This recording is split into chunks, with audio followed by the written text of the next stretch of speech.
Good evening दोस्तों, हमारे YouTube channel teacher education में आप सभी का बहुत बहुत स्वागत है।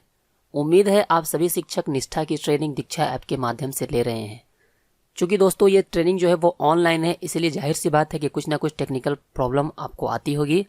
दोस्तों, अगर आपको किसी भी तरह की टेक्निकल समस्या या फिर कोई शैक्षणिक समस्या आती है तो उसके लिए नीचे कॉमेंट बॉक्स में आप अपना सवाल पूछ सकते हैं, उसका समाधान आपको कॉमेंट में बताया जाएगा।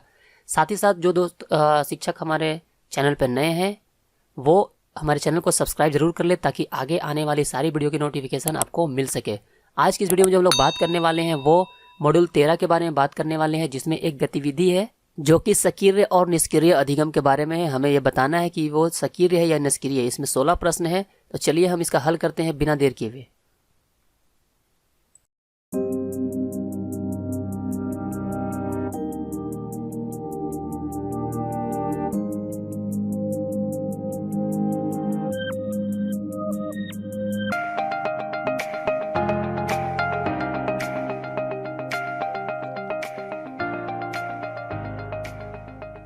तो इसके लिए सबसे पहले हमें आना है, अपने दीक्षा ऐप को लॉगिन कर लेना है और उसके बाद अपने माई प्रोफाइल में आना है। इसमें आना है मॉड्यूल 13 यानी कि विद्यालय नेतृत्व संकल्पना और अनुप्रयोग, इस पर क्लिक करना है। उसके बाद हमें यहाँ पे दिखाई दे रहा होगा छात्र अधिगम हेतु अकादमिक नेतृत्व। इसमें मिलेगा हमें वो गतिविधि जो कि 5 है। यहाँ देखिए गतिविधि 5 निष्क्रिय एवं सक्रिय अधिगम, इस पर हमें क्लिक करना है और हमारा जो प्रश्न है वो लोड होना शुरू हो जाएगा। अब यहाँ पे देखिए इस तरीके का लिखा हुआ आएगा कि नीचे लिखे कथन को निष्क्रिय और सक्रिय वाक्य में वर्गीकृत करें। आपको इसके आगे वाले एरो पे क्लिक करना है और उसके बाद आपको सक्रिय अधिगम या निष्क्रिय अधिगम में आपको सिर्फ एक टच करना है। यहाँ पे टोटल 16 प्रश्न आपको मिलेंगे। 16 प्रश्न में से आपको कम से कम 60% मार्क्स चाहिए, जो कि पास होने के लिए कंपलसरी है। तो सबसे पहले जो यहाँ पे है वो है, यहाँ पे पहला प्रश्न है, समीक्षात्मक विचार कौशलों के माध्यम से शिक्षण अधिगम व्यक्तिगत व सामाजिक अनुभवों के साझा संदर्भों में ज्ञान को अर्जित किया जाता है। ये भी सक्रिय अधिगम है। इसमें भी हम लोग सक्रिय अधिगम में टच करके अगले सवाल पे आएंगे। मूल्य आधारित शिक्षा की ओर ना ले जाना। दोस्तों ये अधिगम जो है ये हमारा निष्क्रिय अधिगम है, इसे निष्क्रिय पर टच करेंगे। अगले सवाल पे आएंगे। सवाल है, शिक्षार्थी दिए गए कार्यों, कक्षा में होने वाली परीक्षाओं, क्षेत्र कार्यों एवं शिक्षण अभ्यासों पर व्यक्तिगत रूप से कार्य करते हैं। ये जो अधिगम है ये निष्क्रिय अधिगम है। इसका सही जवाब है निष्क्रिय अधिगम। उसके बाद अगले सवाल पे आते हैं।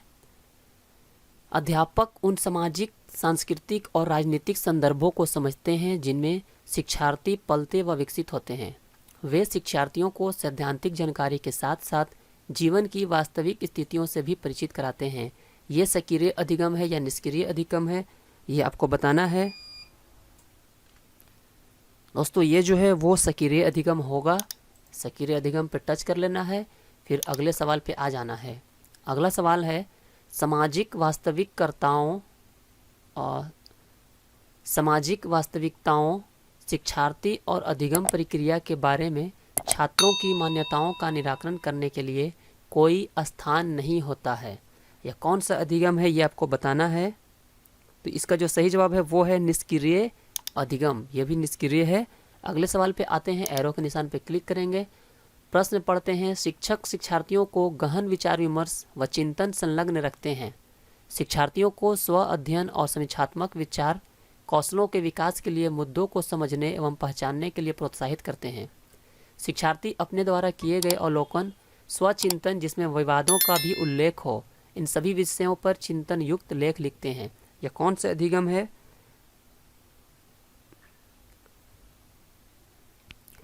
ये दोस्तों सक्रिय अधिगम है। इसको यहाँ पर टच करना है। अगले सवाल पे आते हैं। रट्टा प्रणाली को हतोत्साहित करना, शिक्षण अधिगम को एक आनंददायी व सहभागी गतिविधि बनाना, बाल केंद्रित क्रियाकलाप आधारित सहभागी अधिगम अनुभवों जैसे नाटक, प्रोजेक्ट, विचार विमर्श, संवाद, अवलोकन, भ्रमण आदि को सुनियोजित करना और सृजनात्मक कार्यों के साथ शिक्षण अधिगम को एकीकृत करना। ये कौन सा अधिगम है, सक्रिय है या निष्क्रिय, ये आपको बताना है। ये अधिगम सक्रिय अधिगम है। इसका सही जवाब सक्रिय अधिगम है। अगले सवाल पे आते हैं।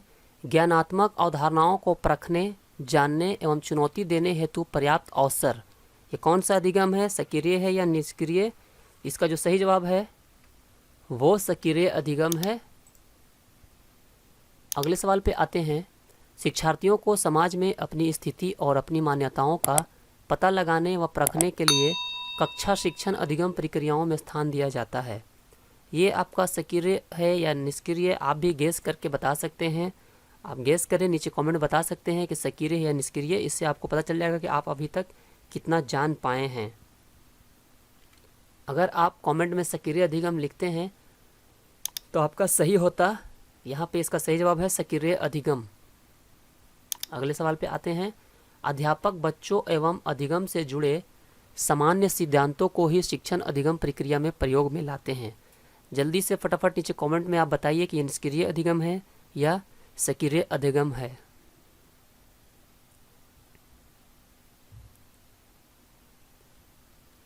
दोस्तों ये निष्क्रिय अधिगम है। और एक बात आपको बता दूं कि जो मेरा निष्क्रिय ऊपर में आ रहा है, हो सकता है कि आपका नीचे में आए और सक्रिय ऊपर में आए, तो इसका ध्यान रखिएगा। आप ये नहीं कि मैं ऊपर वाले ऑप्शन को टच कर रहा हूं तो आप भी बिना देखे ऊपर वाले ऑप्शन को टच कर दें, ये गलत हो जाएगा। चूँकि मेरा निष्क्रिय अधिगम ऊपर आ रहा है, हो सकता है किसी का निष्क्रिय अधिगम नीचे और सक्रिय अधिगम ऊपर आए। और ये जो साथ ही साथ जो क्वेश्चन जो है इसका सीरियल नंबर भी 1 से 16 तक में जो है वो कहीं पर भी हो सकता है। चलिए आगे बढ़ते हैं अगले प्रश्न पे। सामाजिक पुनः निर्माण के लिए जीवन के लोकतांत्रिक तरीकों समानता, न्याय, स्वतंत्रता, बंधुत्व, धर्मनिरपेक्षता एवं उत्साह को बढ़ावा देता है। इसका भी आप कमेंट में बताइए जल्दी सा कि ये कौन सा अधिगम है, सक्रिय है या फिर निष्क्रिय है। दोस्तों ये अधिगम जो है वो सक्रिय अधिगम है, इसे टच करना है। अगले सवाल पे आते हैं। शिक्षार्थी के लिए ज्ञान को बाहरी एवं ऐसा माना जाता है जिसे प्राप्त किया जाना है। ये कौन सा अधिगम है? ये है निष्क्रिय अधिगम। यहाँ पे टच कर लेना है। आप भी नीचे कमेंट में बताते चले आंसर, इससे आपको अपनी जानकारी का पता चलेगा कि आप कितना % सही बना पाए हैं। क्योंकि यहाँ पे 16 प्रश्न है और इसमें पास होने के लिए हमें कम से कम 60% मार्क्स चाहिए। Next question. शिक्षार्थियों को दल में काम करने, एक दूसरे के साथ बातचीत करने और विभिन्न तरह के विषयों क्षेत्रों पर प्रोजेक्ट्स करने के लिए प्रोत्साहित किया जाता है। सामूहिक प्रस्तुतियों को प्रोत्साहित किया जाता है। यह कौन सा अधिगम है? ये सक्रिय अधिगम है। अगला सवाल। शिक्षार्थियों की विषय ज्ञान की अवधारणा को जानने के लिए कोई स्थान नहीं होता है। ये कौन सा अधिगम है? ये निष्क्रिय अधिगम है। नेक्स्ट। रट्टा प्रणाली को प्रोत्साहित करना, ये निष्क्रिय है या सक्रिय है, ये आपको बताएं कमेंट करके। मेरे आंसर बताने से पहले अब मैं इसको बता रहा हूँ, चूँकि ये दोस्तों रट्टा प्रणाली जो प्रोत्साहित करना है वो है निष्क्रिय अधिगम। इसे टच कर लें।